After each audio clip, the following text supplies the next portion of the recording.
madaxweynaha maamulka galmudug axmed cabdi kaaliye qoorqoor ayaa qaaday tallaabooyinkii ugu horreeyey ee ololaha dib u doorashada madaxweyne farmaajo sida ay xaqiijiyeen xubno ka mida baarlamaanka soomaaliya oo laga soo doorto deegaanada maamulka galmudug madaxweyne qoorqoor ayaa sameeyey 3 jeer oo isku day ah oo uu baarlamaanka kaga dhaadhicinayo in laga taageero dhismaha dib u doorashada madaxweyne farmaajo wuxuuna sababta ku sheegay in loo ballan qaaday xilka ra'iisul wasaaraha bedeli doono maxamed xuseen rooblo markii ay dhacdo doorashada soomaaliya isla markaana ay xukunka ku soo laabtaan hogaamiyaasha nabadii nolol sidoo kale qoorqoor waxa uu sheegay in madaxweyne farmaajo uu u arko inuu yahay qofka keliya ee dalka halkiisa ka sii wadi kara fariimaha dib u doorashada madaxweyne maxamed cabdullaahi farmaajo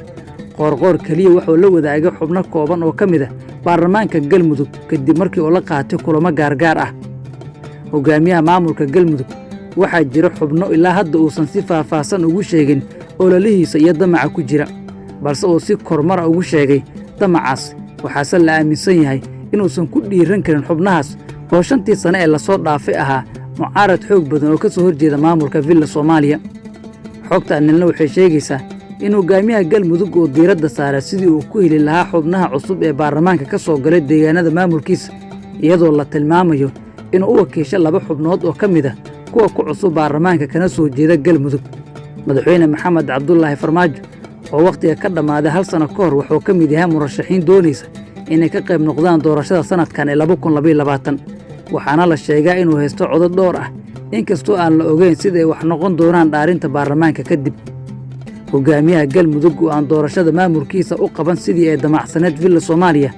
ayaa hadda waxaa u muuqata in sidoo kale uusan rabitaanka saaxiibadiisa villa soomaaliya ka iibin karin rag badan oo lagu doortay magaalooyinka dhuusamareeb iyo gaalkacyo kuwaasoo 5 sano villa soomaaliya ka hortaagnaa qorshayaal badan oo ay damacsaneed amaba kula jiray dagaal siyaasadeed aad u adag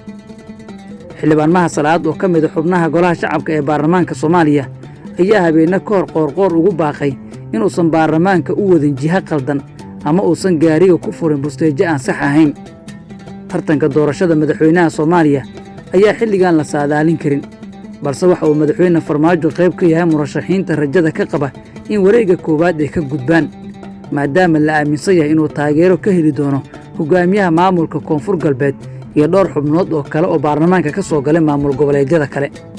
madaxweyne lafta gareen waxuu baarlamaanka laga soo doortay deegaanada maamulkiisa u sheegay in maamulka koonfur galbeed uusan ka hari doonin xildhibaanada ilaa ay fuliyaan ballantii oo la galay taasoo dad badan ay u fasirteen inuu kula heshiiyey dib u doorashada madaxweyne farmaajo hogaamiyaasha maamulada koonfur galbeed ee galmudug waxaa la aaminsan yahay in qorshahoodu uu yahay ka qayb qaadashada sidii dib loogu dooran lahaa madaxweynaha wakhtiga ka dhammaaday ee farmaajo inkastoo ay jiraan isbahaysiye xoog badan oo qaba aragti taas ka beddelan